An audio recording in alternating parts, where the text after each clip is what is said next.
Patrick Mahomes' comment, blunt, confident, and framed as both a challenge and a promise, does more than pump up a locker room headline. It tells you how Kansas City plans to manage expectations this season.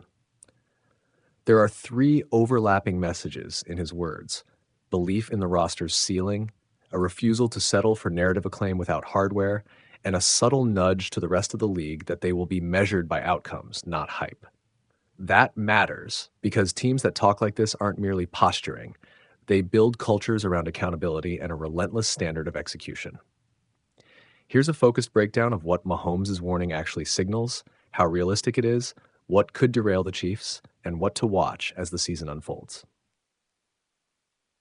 At the organizational level, Mahomes' confidence is credible. The Chiefs' core is still elite. Mahomes at the top of the QB hierarchy, Andy Reid's offense, and the coaching continuity that comes with the Reid-Eric Bieniemy axis, a still terrifying receiving core anchored by Travis Kelce and an increasingly athletic supporting cast around him. Unlike teams that rebuild via wholesale roster turnover, Kansas City has a continuity advantage. The same playbook, the same coaching philosophies, and a championship-proven culture. Continuity compounds marginal improvements. That's how dynasties repeatedly tilt variance in their favor. The psychological subtext is important. When your best player announces you have the talent to be the best team we've had, it forces an internal ledger. If the team underperforms, Mahomes, coaches, and the front office must reconcile why.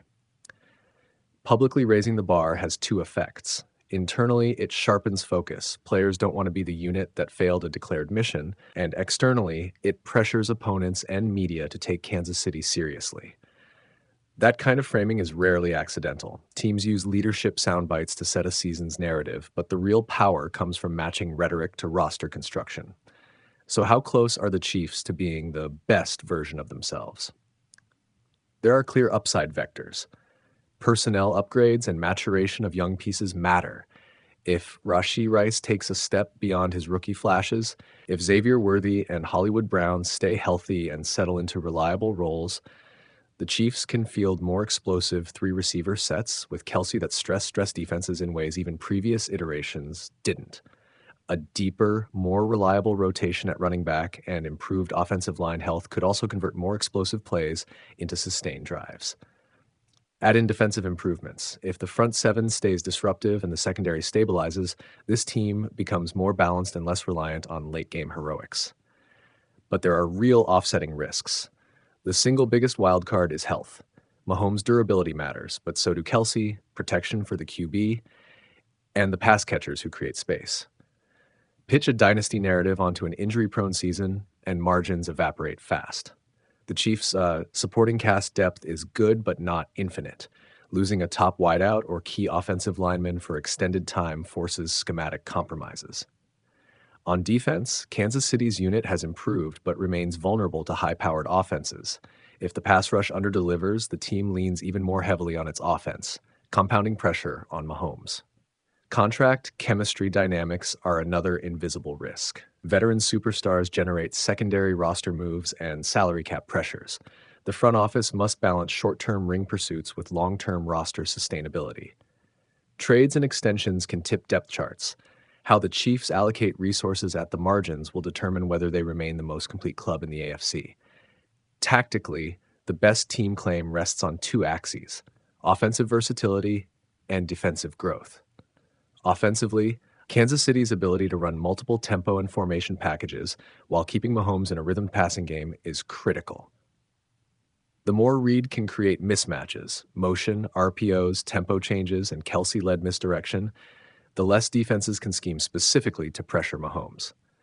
On defense, a cleaner pass rush and fewer blown assignments on third down will shorten games and reduce variance. Championship teams win by controlling variance. Fewer turnovers, fewer special teams mistakes, and fewer explosive defensive plays allowed. What should we watch in the preseason and early regular season as indicators this team is truly in a different tier? First, offensive line play. If pass protection metrics, pressure rate, sack rate improve and Mahomes has more clean pocket time, the offense's ceiling rises sharply. Second, the consistency of the defense on third down and in red zone situations. Incremental gains there flip close games. Third, health and snap counts for key weapons, Kels's usage pattern, Rashee Rice's route tree expansion, and how Worthy is deployed. Fourth, late game execution under Andy Reid when the margin is tight. Does the team close more games decisively rather than leaving outcomes to single plays?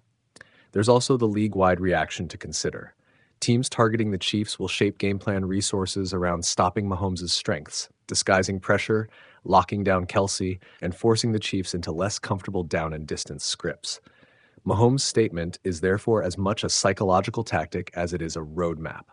By claiming the best team ceiling, he forces opponents to reckon with a team that expects close margins and will play with urgency in every matchup.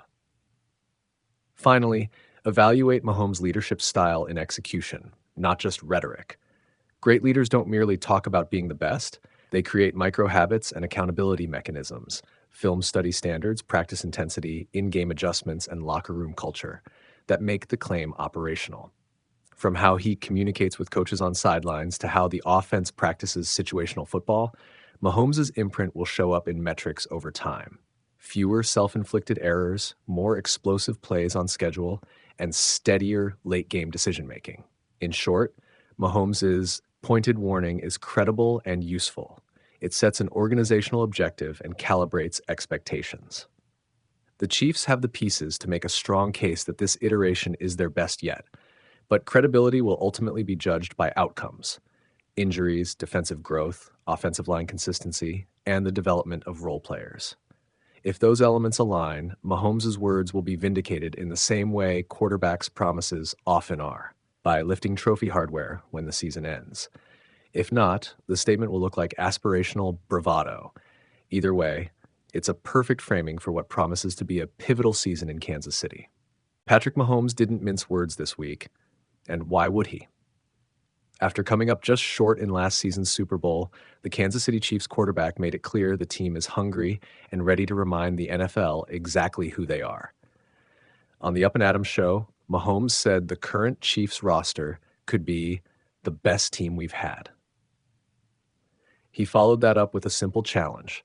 Talk means nothing until it's proven on the field. You've got to go out there and prove it, and until we prove it, I'm not going to say we're the best, but if we go out there and win that Super Bowl, then we can say we're the best one, he said. That's equal parts confidence and restraint, a public flex and a promise that the proof will come in February, not in sound bites. The comment lands with real weight because Mahomes isn't bluffing. Even in a season where he wasn't at his absolute peak, he still threw for nearly 3,930 yards, added 26 TDs, and chipped in 300-plus rushing yards. Around him, the Chiefs have rebuilt a deep, versatile attack. Travis Kelce remains a matchup nightmare. Rashee Rice and Xavier Worthy bring explosive playmaking, and the receiving core is rounded out by Hollywood Brown and Juju Smith-Schuster. The backfield balance, with Isaiah Pacheco and Kareem Hunt, keeps defenses honest, and Andy Reid's offense still ranks among the most creative in football.